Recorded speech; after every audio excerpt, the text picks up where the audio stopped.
Breaking news: CNN finally destroyed Buhari government with new evidence on Lekki toll gate.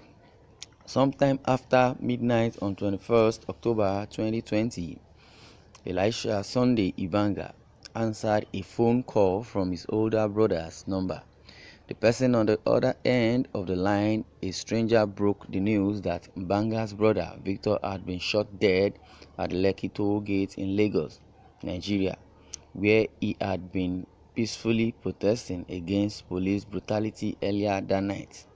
The person told me that the police took his body away. Mbanga, who is 24 years old, told CNN. An eyewitness to Victor Sunday Mbanga's death told CNN that the 27-year-old entrepreneur was shot in the head during the protest.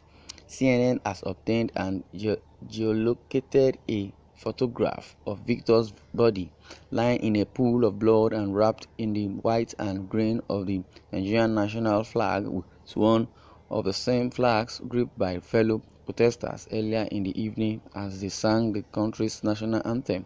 Mbanga confirmed that the photograph was that of his brother. The Mbangas are one of several families yet to locate the bodies of their missing loved ones. Protesters at the Lekki toll gate, who were dozens of eyewitnesses, said army were shot at them, first by members of the Nigerian army and then hours later by police. Eyewitnesses told CNN they saw the army remove a number of bodies from the scene. What happened on 20th October 2020 and into the early hours of 21st October 2020 at the 8-lane Lekki toll gate, a key piece of Lagos road network, has stunned the country. The protesters who were present have told CNN it was a massacre with multiple people killed and dozens wounded, but local authorities have downplayed that account. Lagos State Governor Babajide Sanwo-Olu admitted to CNN that footage showed uniformed soldiers firing on peaceful protesters, but claimed only 2 demonstrators were killed. But he then said there was not a scratch of blood at the toll gate when he visited. The governor said no families had approached authorities saying they were missing relatives. In the immediate aftermath of the shooting, the army denied any involvement, describing reports of the incident as fake news, before backtracking and saying that soldiers were present but fired their weapons in the air and used blanks, not live rounds, and fired blank bullets. CNN's calls to Nigerian army have not been returned, but on 14th November 2020, during a judicial inquiry into the shooting, Army Representative Brigadier Ahmed Taiwo said there is no way an officer and men will kill their brothers and sisters. I repeat, no way. We have those who constantly seek to drive a wedge between us and between the citizens of Nigeria. The army also said at the hearing that it was the governor who called soldiers to the scene because the police were overrun. The governor has denied this, saying he does not have the authority to call in the army. The army has continued to restate that they did not fire live rounds, but an investigation by CNN into the dispute and disputed events has cast doubt on authorities, shifting and changing statements, blaming oneself, blaming themselves, lying against evidence. Evidence of bullet casings from the scene match those used by the Nigerian army when shooting live rounds. According to current and former Nigerian military officials, verified video footage using timestamps and data from the videos files shows there are soldiers who appear to be shooting in the direction of protesters, and accounts from eyewitnesses established that after the army withdrew, a second round of shooting happened later in the evening again. Since Elisha Sunday Banga learned of his brother's death, he has been visiting hospitals in a desperate search for his remains. My mother, my sisters, all my family are in prayer just to see if we can find out and know where my brother's dead body is, he said. The bodies of other protesters are nowhere to be found. Peace Okon, who is just 24 years old, hasn't seen her younger brother, Wisdom, who is just 18 years old, since he went to the protest the night of the shooting. He just came back from work on that Tuesday, ate his food and went there, Okon told CNN. She started worrying when he didn't arrive home that night. By the next morning, Okon was out searching for him. I've gone to hospitals, I've gone to police stations, and I've gone to everywhere. I can't find my brother, she said. Her brother had only moved to Lagos a few weeks before the protest. Okon had helped him find a job as a cleaner at a bank. She says he did not know anyone at the protest ground and had never been to one before. Okon said she wants the Nigerian authority to tell her if her brother is alive and detained or dead. The shootings at Lekki toll gate follow weeks of EndSARS protests against police brutality that had busted onto the streets of cities across Nigeria for almost a fortnight. Thousands of young Nigerians, mostly under 30, a demographic that makes up 40% of the country's population, protested with calls for an end to the Special Anti-Robbery Squad, a police unit widely and repeatedly known and accused of kidnapping, harassment, and extortion. Police had agreed to disband the controversial unit, but protests continued.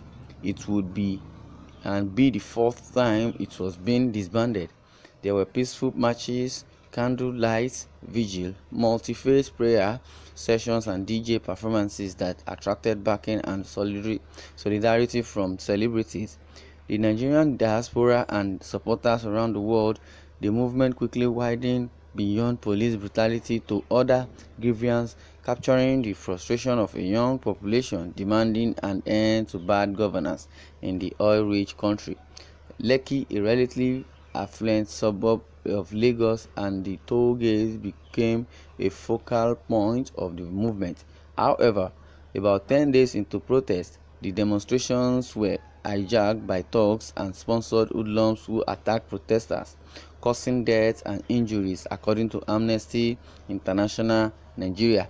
In response, on October 20, hours before the shooting, Governor Sanwo-Olu imposed a strict curfew starting at 4 p.m. following looting and vandalism in other parts of the state. It was later moved to 9 p.m. to allow commuters to get home. The timeline for when the curfew was imposed has become a point of contention between the governor and the military. The army said their soldiers were unaware of the change to the later time. According to the army spokesperson's testimony to the 8-person judicial panel on November 14, for 24 hours, only essential service providers were to be allowed on the streets of the 20 million strong city. Testimony from dozens of eyewitnesses and family members interviewed by CNN, and a forensic examination of hours of video and dozens of photographs captured before, during and after the two shooting incidents show how fledgling protest movement was all but extinguished by the very thing Nigerians were demonstrating against. And the truth came out when the government started hiding some facts about the massacre. Less than 3 hours after the original curfew time came into effect, army trucks left the Bonikam barracks on Victoria Island and headed towards the toll gate plaza and the protesters, according to videos reviewed by CNN. Two eyewitnesses told CNN they saw soldiers arriving in a Toyota Hilux pickup truck with OP Hours written on it, the name of a joint military task force that operates in Lagos State. Videos examined by CNN show the army trucks approaching the protesters from both sides of the toll gate, barricading them in. DJ Switch, one of the protesters, a local musician whose real name is Obianuju Catherine Ude, who is DJ Switch, was streaming live on Instagram when it all happened. And even when the shooting began, the shooting started almost immediately with no warning given. Panic ensued as protesters attempted to flee. Please explain to me, how in which part of the world do you go to a protest with live bullets? DJ Switch said. there was a guy that was running and he just fell, and we looked at him, he was shot in the back. DJ Switch, who is currently 29 years old, told CNN as she tried to talk during an interview while crying. Please explain to me how, in which part of the world do you go to protest with live bullets, she said. From multiple videos CNN has pieced together and seen and also confirmed from a timeline that shows that shooting by the army lasted from 6:43 p.m. until at least 8:24 p.m. according to video evidences. The videos capturing some of the and those 101 minutes tell a story of terror and chaos. They show graphic injuries and people bleeding on the ground. One eyewitness, Sarah, whose last name we are not publishing for our safety, told CNN that the soldiers shot in the air but also shot directly at protesters. They pointed their guns at us and they started shooting. She said they were shooting in the air, they were also shooting at us directly and shooting sporadically, and they were shooting everywhere. Some chanted pidgin, "We are peaceful protesters and answers, we no go gree," which mean we will not agree or give in. They are shooting, they are shooting. Another person screamed in one of the videos, cries of "na lie, na lie," an exclamation of disbelief in pidgin can also be heard. In several of the videos reviewed and verified by CNN, some of the protesters can be seen carrying bodies, the flashlights on their phones, the only thing illuminating the darkness as the sound of ambulance sirens wail in the background. It is not known whether these were dead or injured protesters. And in a nutshell, the soldiers came shooting, and before they came shooting, the Lekki toll camera was off, the light was off, for you to know that it was a well-planned shooting. In another, there are several injured people, some on the ground bleeding while triumphant protesters continue to wave Nigerian flags. Injured people whom CNN has confirmed were present at the toll gate started arriving in local hospital carried by civilians from 7:19 p.m. while the shooting was still going on, according to videos analyzed by CNN. As you can see, there's so much evidence on ground for CNN not to have brought out a fake news, because Honorable Minister of Life, Lai Mohammed, has been saying the report CNN has been given is a lie, is a lie, is a lie. You understand? I don't know where they got that lie from. And CNN, before they can release any news, they must have seen evidences, because CNN is an international body, agency, news agency, and they can't just publish a fake news. You are listening to Independent TV 7. Please kindly subscribe to our YouTube channel and share more videos of ours so that people can subscribe and be informed.